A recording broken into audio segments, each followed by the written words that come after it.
welcome to another edition of Vulcan Sportswire on this beautiful April week we're having here in Western Pennsylvania. I'm Gary Smith, and joined, as always, the man who knows everything about Vulcan athletics, stats, and more, Mr. Matt Kiefer. Matt, how's everything going today?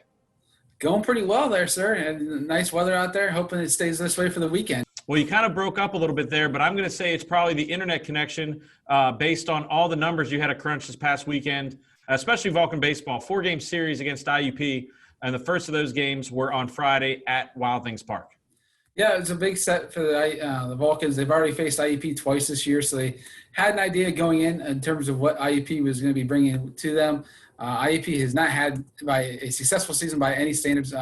They only came into the weekend with only one win, and they left the weekend with only one win. So for the Vulcans, nice to see they got double digits in every game. They were able to nurse the pen game 1, game 2, game 3. Then game 4, they were sort of debating what to do with the starter. They actually ended up using 2 relievers, Jackson Miller and Patrick Gumpto, because they were off all weekend. They didn't pitch. But again, going back to game 1, game 2, Vulcans got the big lead in game 1, 6 runs in the first inning with Nick Riggle pitching. You feel really comfortable against almost any lineup you face in the PSAC with spotting Nick Riggle 6 runs. And for Nick, a great win there, a big milestone. I'm sure we'll talk about a little bit later on in the show. But game 2, Vulcans had a 1-0 lead in the first and then really erupted for 7 in the fourth. They take home a 14-4 victory. It was 14-0. Crimson Hawks added 4 runs late off relievers for the Vulcans in the top of the 7th. But again, the game is really never in question once the Vulcans spotted that 7 runs in the 4th inning. And let's check out the action from this past Friday at Wild Things Park with the highlights from CUTV.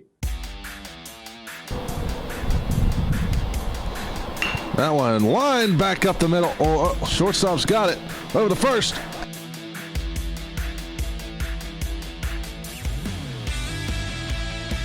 Swung on, hit over to left field. Oh, that one's going to get down. That's going to get 2 in. And there's the first one. And Miller around second on third, and he will score. Wind up and the delivery. That one gets away. A pitch out. Oh, that one's going to go into left field. Oh, the runners are going to go. Oh, there's a throw to third. Safe. Wind up and the delivery. That one hit back up the middle. That's going to be trouble. Oh, 1 run comes in. Payoff pitch. Got him looking. That one hit and out in the left center field. It's going to be over the hit edge, and that's going to get down on for a base hit. That's going to be a double. Oh, they can't get it. Miller going over the third, and he'll be in there with a stand-up triple. That one hit over the short. That one's going to eat him up. That's going to get another run in for Cal U. Pitch. That one hit and over. What a catch! Over the first, double play! What a catch there by the second baseman, Jax Miller. Game. And he swings to the first pitch, and that one's hit hard down the left field line. And that one's out of here! Hammer down for the Vulcans, 11-3 the lead. David Lee on a solo shot.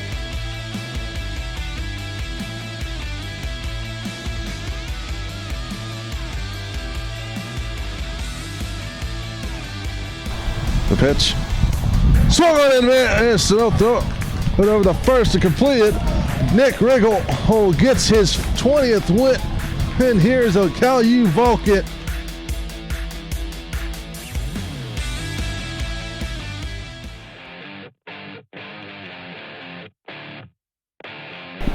Looked at the bunt attempt going for second. Will he get there? No, he will not. Broski is at the hit. Great grab there from Inning. Able to get that first out of the inning. Someone was hit over to McCaskey, able to grab it for that second out of the inning. Great diving play there. That one's ripped out. Not the second baseman, not able to get that one. Pervisky will turn the corner. Will he get home in time? Yes, he will. He connects on that one. That one's out to left field. Back toward the wall. Gone! Grand slam there for Jacob McCaskey. And just like that, It will now be a 7-0 lead here for Cal U.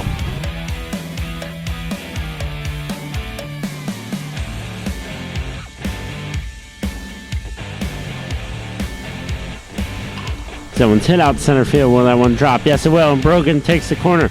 Will he get there in time? Home. Throw back to home. Yes, he was able to. That one's hit hard out to left field. Heading back towards the wall. And that one is gone. Home run. Patrick Brogan. Now add 2 more here for Cal U. To make it a 13-0 game now here for the Vulcans.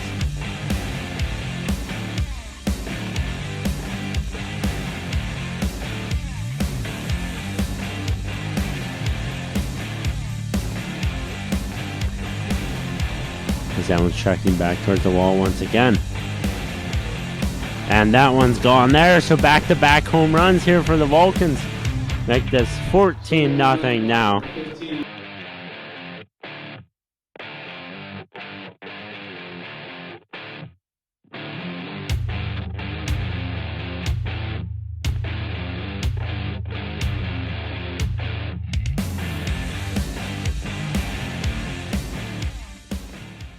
And Matt, as you alluded to before the highlights, Nick Rick will joining an exclusive club with the victory on Friday. Yeah, it was his 20th career victory for Nick. As a senior there, great accomplishment, one of those fifth-year guys. Came back for that extra year after how last season went down. First guy to get 20 wins since 2016, Randy Sturgill. I've been fortunate to see many of these pitchers either at Cal U or even like Rick Krivda. You and I both remember Rick from his time in the major leagues and also the Olympics. But one of those things, I've been fortunate to see most of these guys pitch, and Nick fits right in line with those other guys who could take the ball. You knew when they got it. It was going to be tough for any pitching coach to go out there and take it from him. But Nick did a great job. Tremendous accomplishment for everything he's been going through the last couple of weeks, really pushing through, and great to see him reach that milestone. He's the first guy in the PSAC to actually reach that mark that's currently playing. Not going to catch the guy who's the active leader. I did look to see the guy, one of the conferences has 29 victories. That's a little bit beyond capabilities for Nick to catch this year. Plus, that guy keeps adding on to those wins, I'm sure. But Nick also, I mean, being a workhorse, he actually moved up to 4th all-time in school history with 225 innings pitched. So that's a lot of throws out of that right arm, but he's been a great asset for the Vulcans these past 5 years. And he definitely is a guy, when you see him on the mound, you have good feelings that the Vulcans are going to compete and more often than not come out on top. And after coming out on top in 4 games against IUP, we're going to take a look at the PSAC West standings. And as we alluded to last week, you know, one good weekend can send teams shooting up the conference or shooting down. And with California going 4-0, they're moved into a tie for second with Slippery Rock and UPJ at 5-3 behind Seton Hill, who are still at 4-0. Yeah, Slippery Rock, I mean, they faced Gannon. They shifted their whole series into this week instead of playing over the weekend. In the first day of the doubleheader, Slippery Rock lost both games to the Golden Knights. So I think it was a little bit surprising, especially since Slippery Rock didn't throw their ace. But they're feeling a log jam right now after Seton Hill at 4-0. They have some COVID protocols they're going through right now. That's why they're sitting there a little bit behind the schedule of everybody else. But a lot of teams 5-3 and a couple of 4-4. Vulcans this weekend, Mercer's 4-4. That could be, again, another huge week and only one game separating them in the standings, but big 4-game set coming up. And the weather is getting warm, and the action's warming up as we're getting down to the it's hard to believe we're coming down to almost the final stretch of this season. So make sure to stay tuned with the baseball team in the standings. It's going to be a fun ride going into the beginning of summer and the end of the semester. But switching gears right now, as always, multiple teams are in action. Another team that was in action this past weekend up at Slippery Rock, the men's and women's track and field team competed in Slippery Rock, and they put up some good results. Yeah, on the men's side, again, some people improved their marks from the idea of where they've been earlier in the year. So that's one of those big things. They're just trying to improve your time. Avery Gisler is actually now in the top 5 in the PSAC in both the 400, 800 meter runs. So that's good to have him in multiple events there. And Jalen Cloud had a season best mark in the long jump. So anytime they can do these kind of things to put themselves in position, because you need to be in that top 16 right now, looking come conference championship for the PSAC. There's no really track standards to try to limit the amount of people at the conference meet this year. So you really got to be looking for that top 16. So on the men's side, and the women's side, again, Devon Franklin just keeps doing what she does every single weekend, seemingly winning the 100, putting up a nice time in the 200. This week, she actually put a season best time in the 100. The wind aided a little bit. It was 11.95, but again, she still holds the top mark in the PSAC by almost by 0.2 of a second. So she's sitting comfortably at that spot, making the cut. And then Jaleesa Jetmacki won the 100-meter hurdles and set a PR in the 400-meter hurdles. So it's good for her to be able to reach those kind of marks there, keeping herself in the echelon of the top 16 mark, looking here just in a couple of weeks, believe it or not. But we got a couple more trips up to Slippery Rock for the track team before we really get into the nitty-gritty going into the PSAC championships. And they're going to be able to get up to Slippery Rock's stadium and track probably in their sleep because, like you said, they make a few trips up of I-79 this season. Now, switching gears, this past Saturday, on a gorgeous Saturday afternoon, that was a great day to get out and do stuff outside. The Vulcan tennis team had a home meet, a senior meet, and a lot of milestones and a good result for the tennis team. Yeah, again, the Vulcans haven't been at home a whole lot the last couple of years because last fall they were exclusively on the road, and this year they had a couple here at home, but got a victory, 7-0 victory over Clarion. It's the first win for the Vulcans in almost 2 calendar years. April 6, 2019 was the last one. It also was the first victory for the second-year head coach, Anita Onifer, who was with the program last fall, had some dual matches, but again, their season really got stopped before it could really get started last year. I know she'd be confident in saying that streak would have hopefully snapped last year if they had been have a full season, but it just couldn't happen. Yeah, and it's good for her to get that first win. Like you said, last year, her first year was kind of weird whenever the world stopped. But congratulations, Coach Onfer, for getting her first of what we hope to be many career victories here at California. And finally, rounding out the week in athletics, this past weekend, men's and women's golf team traveled across the state to play in a tournament at Westchester, and the women's team came out on top. Yeah, it was nice to see the Vulcans get that first tournament title since April 2017. It's one of those things. The roster is composed a lot differently than it was back then. A lot more domestic players in terms of the roster. Not nearly as many internationals, which is basically what it was in 2017. But it's great to see the women's team come out on top. They had the top round top score in each of the 2 rounds. Shooting at 347 on Tuesday, so it's nice to see. Junior Rachel Wilson again led the team on the leaderboard. Had finished the top 3. Addie Mann, a freshman, finished top 5. And then you have Jacqueline Smith and Hallie Harrington getting top 10 finishes for the Vulcans. So being a golfer, you definitely know the idea of how if you can bunch at the top of those, your top 4 or 5 golfers in the top 10, you definitely have a nice, strong chance of coming out on top there. And they had an 11-stroke lead over the Golden Rams. And it was a nice preview event for the women's team and the men's team, for that matter, because, again, they have about 8 or 9 teams at the tournament, and the majority, I think all but one, were PSAC teams, and those are going to be teams they see this weekend out in Hershey come conference championships. And, yeah, it's hard to believe that the championships are coming on. We're going to touch on those in just a few minutes. But first, we have a few housekeeping items to go through as we wrap a bow on this past weekend. First, PSAC Athlete of the Week in California on the baseball side. Proud to get the PSAC Athlete of the Week. Yeah, this past weekend, Patrick Brogan was a big catalyst for the offense. He scored, again, over 40 runs in the series with IUP. You're definitely putting up numbers as an offense. He moved into the cleanup spot, starting in right field, just like he does every single week. He hit 467 for the week, had 7 RBI, 5 runs scored, so it's great numbers there. Had an RBI in every single game, so every game he was contributing on the scoreboard. He made a nice diving catch in the weekend as well. So nice to see Brogan going back into what he's capable of doing. He ranked second on the team in RBI and runs scored this year and on base percentage. So he's got 4 homers. Vulcans hit 6 homers, I think, in the series against the Crimson Hawks. So definitely was using the long ball a little bit. But, again, we were out of Washington, and we can definitely attest the wind was blowing pretty good this weekend. It helps out. Never hurts when it blows out. But some of those are still going over the fence regardless if that wind is blowing or not. And I tell you what, the conference office could almost have given this based on the sound of his bat because, as you said, Friday, everything he connected with sounded different. And you can just – if you've seen enough baseball games, you can tell when that sound – when a player is getting really locked in and shooting him out there. And like you said, there was the lumber company was open for business this weekend for the Vulcans. But now moving on to the Vulcans of the week, and Patrick Brogan makes it easy on the men's side. Yeah, again, one of those things helps out there when you get that chosen by the conference office as a top leader in your sport. You're definitely going to be in the front runner. Again, using that new OPS plus 1262, it's a great number from your cleanup hitter, and getting the 4 victories in conference play. Again, I definitely try to weigh the idea of uniqueness and the idea of it doesn't really happen very often. You get a 4-game sweep in baseball or and even softball for that matter. But trying to reward athletes for performances maybe that might not be their usual or doing something unique as a whole. So Patrick was our option, was our choice this week on the men's side.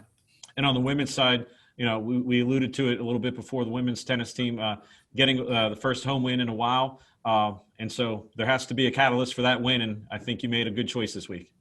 Yeah, we went with, again, just like Nick Riggle, a 5th-year senior in Charlie Gallagher. She actually picked up a win in doubles play earlier in the week in a match they lost. But, again, still counts as an actual win for her and her doubles partner, just not the team because of how doubles points work, now being only 1 point awarded for doubles play rather than 3 separate ones. But she had 3 total wins this week and helped, again, the Vulcans pick up their first win in a match since April 2019. And these are picked on Tuesdays, so it kind of is the idea of golf. Definitely is in the club leader in the clubhouse, using the exact golf term there, going into next week already with Rachel Wilson helping the team finish first. But with PSAC championships coming on this weekend, if another teammates perform exceedingly well at the conference meet, she may get passed by her own teammates for this kind of things. Plus, we have track going on, tennis playing today here about an hour from when we're shooting at IUP, which is a tough powerhouse program right now, and softball set to return to the diamond. So there's no guarantee right now, but again, if you ask right now, Rachel Wilson be the top option going into next week. But again, if you go Tuesday to Tuesday, how these awards work, a little bit different than the conference. Maybe it has a set Monday to Monday kind of option. I tell you what, you have a perfect segue there going into the schedule coming up this week. As you said, as we're shooting this, the women's tennis team will be playing at IP today, and you can check out calvulcans.com for the recap when the event is done. So to the future people watching this, enjoy Matt's writing. But this weekend, a lot of events. I'm looking on the schedule: 6 on Saturday, 6 on Friday, 7 on Saturday, for a total of 13 events. But we'll start with the first one on the list. Men's, women's golf are going to be playing for conference championships this weekend. Yeah, it's one of those things that they traditionally play in the fall season is when their championships are. But given how everything is still fluky right now and nothing really set in stone, they moved it to the spring, and something it's an easy fix. Both teams are playing at the Hershey Country Club, the East Course. It's a site that's familiar to most of the teams there. But again, the Vulcans are so young on the rosters. They'll be many of their first times playing the course. But it only helps them out because, again, in October, Lord willing, everything continues on track. They could be right back there again playing the championships for next year on the exact same course. So it only helps you playing it now. Great to see what kind of momentum they can get from this really springboard into next year. But both teams will still have a meet after this. It's just because how the schedules work, trying to get as much action as possible since they have a fall season.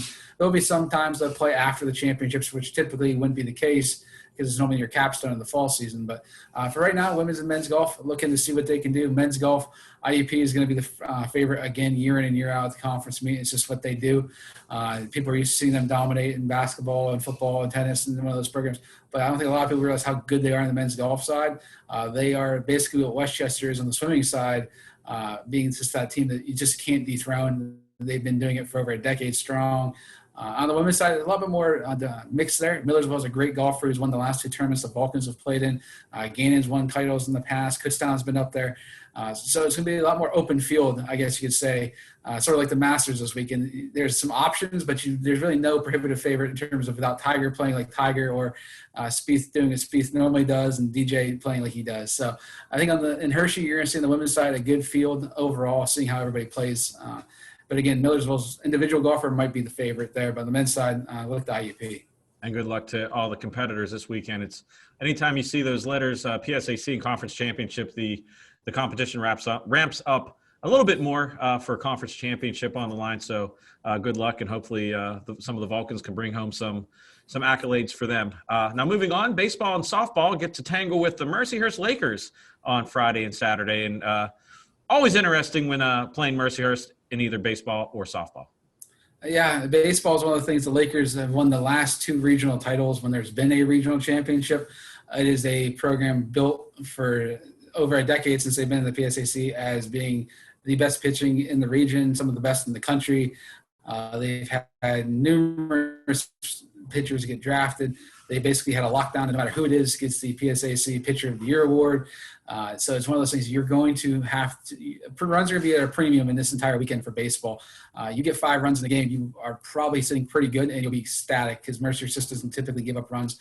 In terms of where Seton Hill and Slippery Rock are more offensive-minded, Mercer's is definitely more pitching-heavy, and they have so many weapons to go through in their bullpen. They have people who pitch midweeks that would be all conference if they played at a different team in the league. So that's just how deep their pitching goes. In softball, it's one of those things Coach Burton always said for years that they have some of the best individual talent. It's just trying to figure out you never know what you're going to face. They have some players in the lineup that can always do damage. You just wonder, again, for the Vulcans, they've been off for a week, so getting back into the action, you hope to be relatively sharp come Friday. But, again, it's going to be a challenge facing the Lakers in the softball field. And CTV will have you covered this weekend. We'll be at the softball game doubleheader on Friday, so you can watch that live on CTV Sports 1 or also on the PSAC network. And you can link through that through calvulcans.com. And then Saturday we'll be out at Wild Things Park. And hopefully we'll get a weekend at Wild Things Park without 70-mile-an-hour winds. Yeah, and good news to the fans who come to Wild Things Park. There is no restriction on capacity. Not that we ever pushed it, but the capacity is now 1,000. So I don't know if we're going to pack Wild Things Park with 1,000 people at any point in the rest of the year. But again, that and some other features of Wild Things Park will be addressed and upgraded here going into the weekend there for those who attend the games and want to check out the Vulcans. And also this weekend, tennis is making the short trip over to Greensburg and playing Seton Hill on Saturday. So there's another one of those options there for teams trying to see how they continue on the rest of their season. Yeah, and good luck to tennis on the road this weekend in Greensburg. But, yeah, Matt, let's pack the park against Mercyhurst this Saturday. And let's pack Lilyfield. Let's get some fans out there. But like I said, if you can't be out there, we'll have you covered either with video or Matt will have the live stats and everything like that. And real quickly before we finish the show, a little bit of a anomaly. Softball had some games rescheduled from Edinburgh, and they are at home on the 13th against the Fighting Scots. Yeah, it's one of those things. The whole series got pushed back to the 13th and 14th. Edinburgh, before this week, they entered at 10 games back on their schedule of games to make up. So the Vulcans, up until then, had been doing really well, keeping on schedule, keeping it so everything sits in the standings correctly. So you're not going to get backlogged in a week, because there are some teams that are playing 8-10 games in a week. And I don't care how good your pitching is, how deep it is. Baseball or softball, you can't play 8 to 10 games and expect to be ready and be crisp and effective later in the week. So they got 6 games scheduled next week. Hope to see how they do. But again, you got 4 this week, and you got to take care of first. Well, let's take care of this weekend first, and that puts a ribbon on this week's edition of Vulcan Sportswire. But before we go, I always like to ask Matt an off-the-wall question. This week, since there's a lot going on in the world of sports, we're going to have a special two-for edition. First, we're going to go with golf. This week is Masters Week. And, Matt, I also know you enjoy video games as much as I do. The announcement today, as we're shooting it, is that EA Sports will be entering the golf arena again, and they will be partnering with the Masters and possibly all 4 majors for a game that will be out before next year's Masters. Thoughts? Again, it's one of those things you have to – if you have a golf game, you have to have the Masters on it. You have to have the course. Everybody knows the course. You can have St. Andrews and everything else, Sawgrass, but unless you have Augusta, it doesn't really have that same feel of most golf games in the past when Tiger was dominating the field and dominating the video game world. But you have to have Augusta on it if you're going to have a legit golf game that you want the masses to buy. And I have a feeling next year about this time, both Matt and I will be sick. We'll be a little under the weather, probably allergies. Just don't check our online gamer tags to see if we're playing that video game. Now, the second question, the other big event this weekend, the Showcase of the Immortals, WrestleMania. And we're also big wrestling fans. And, Matt, I'm going to ask you probably the toughest question I've ever asked you. Hulk Hogan has main evented several WrestleManias. He's the greatest wrestler ever, as we all know. If you could go back in time and watch one main event, would you go back and rewatch the main event in person at Skydome versus The Warrior, or 10 years later at the Astrodome, Rock versus Hulk? Which one do you go back in time to watch? Well, again, I am wearing blue, and I am a Blue Jay fan. So anytime I go to Toronto, I'm going to go to Canada and see the Sky Dome, Rogers Center, whatever you want to call it, whatever. If I go back in time to see it, but I would probably pick the Sky Dome just because one, it's a shorter trip, and two, it's definitely there. And the Rock wasn't really the Rock quite yet. He was close, but he wasn't running for president like he is in Little Rock that we see now on TV. Yeah, I guess in hindsight, that wasn't that tough of a question. Whenever you connect the dots and get the Blue Jays connection in there. But I mean, really, there's no wrong answer. Any Hulk Hogan main event at WrestleMania is going to be great, except maybe the one where he came out of nowhere with a black eye and beat Yokozuna after Yokozuna beat Bret Hart at Caesar's Palace. So that's way too much information about WrestleMania history. Matt, we'll be seeing a lot of each other this weekend, but for all the fans out there, go to calvulcans.com for any up-to-date information about schedule changes. The weather looks pretty good right now. I'm going to knock on wood, but Matt will have all the information on calvulcans.com or the social media on Instagram, calvulcans, or Twitter at calvulcans. So for Matt, I'm Gary Smith. We'll see you next week. And once again, go Vulcans.